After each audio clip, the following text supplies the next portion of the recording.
Good morning, good afternoon, or good evening from wherever you're watching or listening. My name is Caleb Glick. I'm a lawyer here in the great state of Texas with the Calhoun School of Law to bring you a lot of information plenty of bad folks would rather you not have. Today we're going to be providing another installation into our U.S. Constitutional Amendment series going on number 13. So if you haven't gone back and watched 1 through 12, I would encourage you to do so because unlike the Federalist Papers series, it's quintessential to understanding the U.S. Constitution in its entirety in order to be fully capable of utilizing it when defending against any barrages levied against you, your family, or your property by the lawfare state. Now, before we get on to Amendment 13, I'm excited to announce that I've published my first novel titled Lawfare, Abolished, the American Bar Association. If you're curious about the foundational reasons for the Calhoun School of Law, as well as who the deep state actually is, go ahead and pick up a copy of the novel as it explains in great detail how the titular organization, the American Bar Association, best fits the title of deep state rather than these other entities or organizations that we tend to give that title to. So if you'd like to have either of those questions answered, please pardon me, still getting into the groove of things. Either of those questions answered, go ahead and pick up a copy for yourself off of Amazon. It's available in digital, paperback, and hardcover. Okay, please excuse all the stuttering, and let's go ahead and get to Amendment 13. Now, most of us are going to know Amendment 13 is the one being the ending of slavery. Well, I do have some very, very, very, very disappointing news for you. There's a couple aspects. One, the 13th Amendment was not ratified pursuant to Article 5 of the U.S. Constitution. Article 5 of the U.S. Constitution, of course, details how an amendment goes about being legitimately ratified. Amendment 13, if I remember the numbers correctly, only got 20 out of the 33 states. Now, the argument is, oh, well, 13 of those 33 seceded.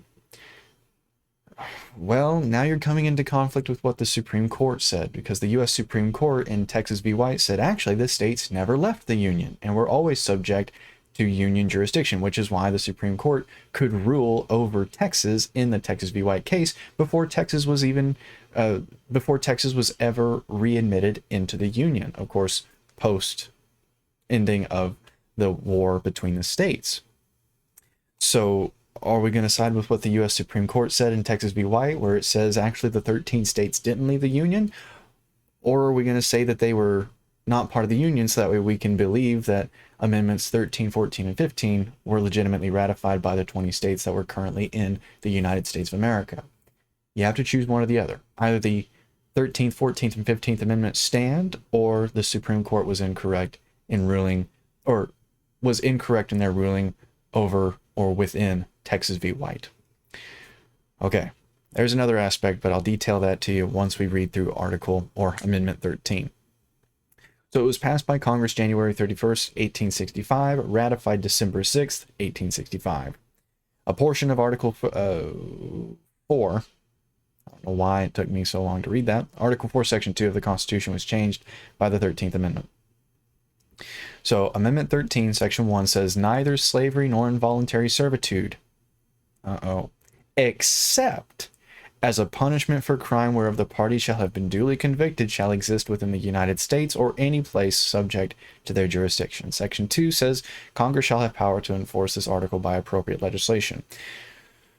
So you may have noticed where that comma is, where that disjunct is the problem that I'm kind of foreshadowing with the second aspect that's incorrect about the 13th Amendment.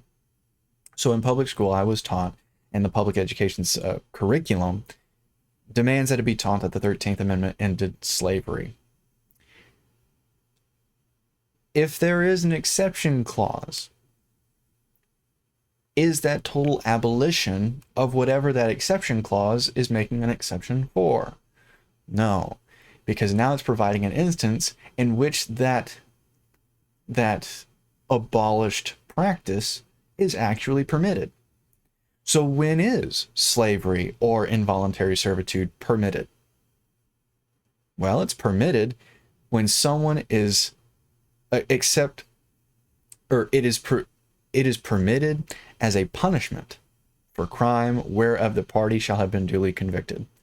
Well, who determines what is and what isn't a crime? The government. So did the 13th Amendment actually end slavery?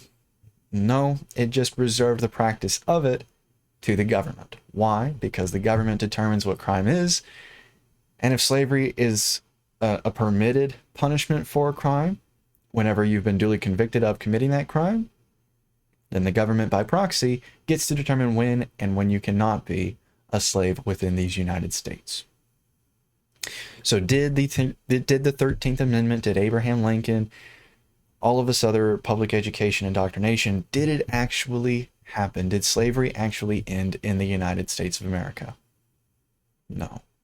All that happened was what Lincoln was actually aiming for, and that's made clear in the Lincoln-Douglas debates transcripts, which a number of institutions provide copies for.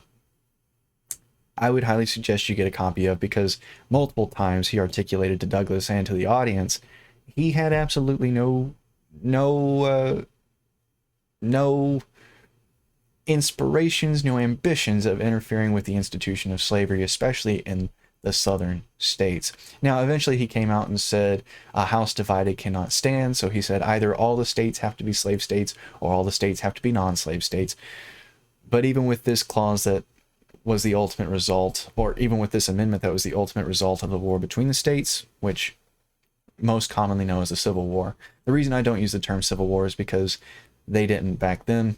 Civil means political, diplomatic. It's more like a Cold War.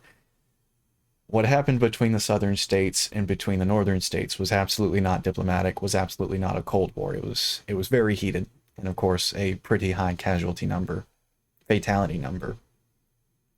So did slavery actually end? No. It was just reserved to the government, either the state or federal level. Doesn't matter.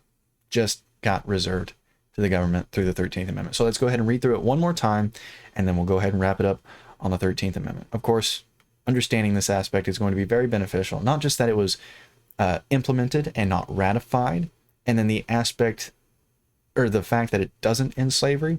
Having that knowledge is going to be very beneficial to you whenever you start defending against or actually weighing your sovereignty, which you do inherently possess, against any sort of attacks that may be waged against you or your family by the lawfare state. So let's read it one more time without interruption, without interjection, and then we'll go ahead and wrap up. So it says, Amendment 13, Section 1.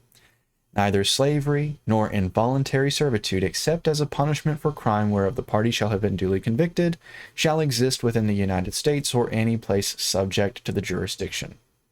Section 2 says Congress shall have power to enforce this article by appropriate legislation.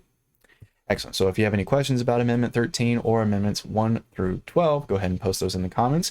If there's a topic you'd like me to cover in a future lecture, also post those in the comments, because the entire point of the Calhoun School of Law and these lectures being posted on Rumble is for your benefit, and I would rather serve that purpose exceptionally rather than insufficiently, because it's not a matter of if, ladies and gentlemen, but when that lawfare state comes to harass you, your family, or your property, then I want you to be very well capable of fending off any barrages that they try to levy against you, your loved ones, or your hard-earned property. Excellent. So my name is Caleb Glick. I'm a lawyer here in the great state of Texas with the with the Calhoun School of Law to bring you a lot of information that many bad folks would rather you not have. I hope you enjoyed this lecture. If not, let me know how I can do better, because once again, these lectures are for your benefit. Not sure what the topic of the next lecture is going to be. Might be the Federalist Papers, might be another amendment. Regardless of topic, I'll do my best to make it as informative and entertaining as this one, if not more so. I hope you have a wonderful day, and until the next lecture, again, regardless of the topic, I bid you all farewell.